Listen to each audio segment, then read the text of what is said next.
Yesterday, I walked into the house in mid of a conversation with my wife Liza, and she said something like, "You are always like that." And I responded by saying, "I'm not always like that. Sometimes I'm like this, and sometimes I'm like that." And that little monologue represents a fundamental flaw in the way that I have in the past related, that resurfaced yesterday, that I got under control. But before I got it under control, it was very toxic in our relationships.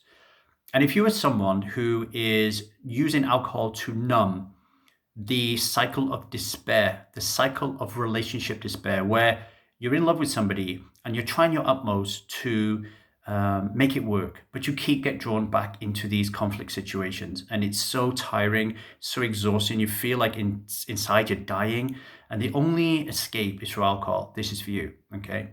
So when Liza said you were always like this, that's not the problem, okay? What is the problem is the way that I respond. And the reason that is the problem is because I cannot control Liza. I cannot control what she does. I cannot control what she says, how she thinks, her emotions, nothing, right?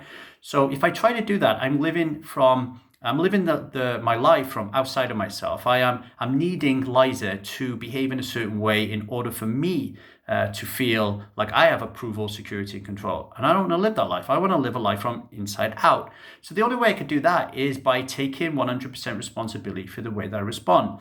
And when I turn around and say to Liza in that moment, "No, I am not like that. I'm like this and I'm like that," what is actually happening is I'm dipping below the line into victim consciousness. And I am behaving and acting like a victim. And I am casting her in the role of villain. Okay. Because I am now embroiled in the need to be right. And the need to be right is the killer in all relationships. And it can be so subtle.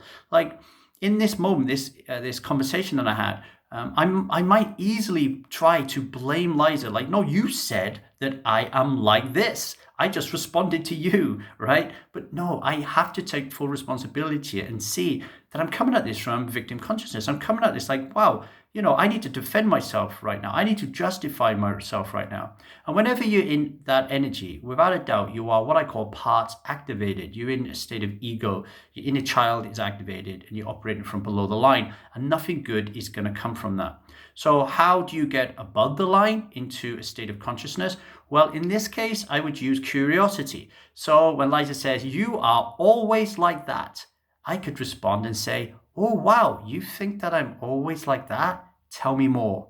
And then she tells you more. And you say, "Whoa, I never knew that. Tell me more," right? But you're doing it from a genuine place of curiosity because you want to learn, you want to grow. And if you do that, then your partner, in this case Liza, she's going to feel seen, she's going to feel heard, and she's going to feel like she matters.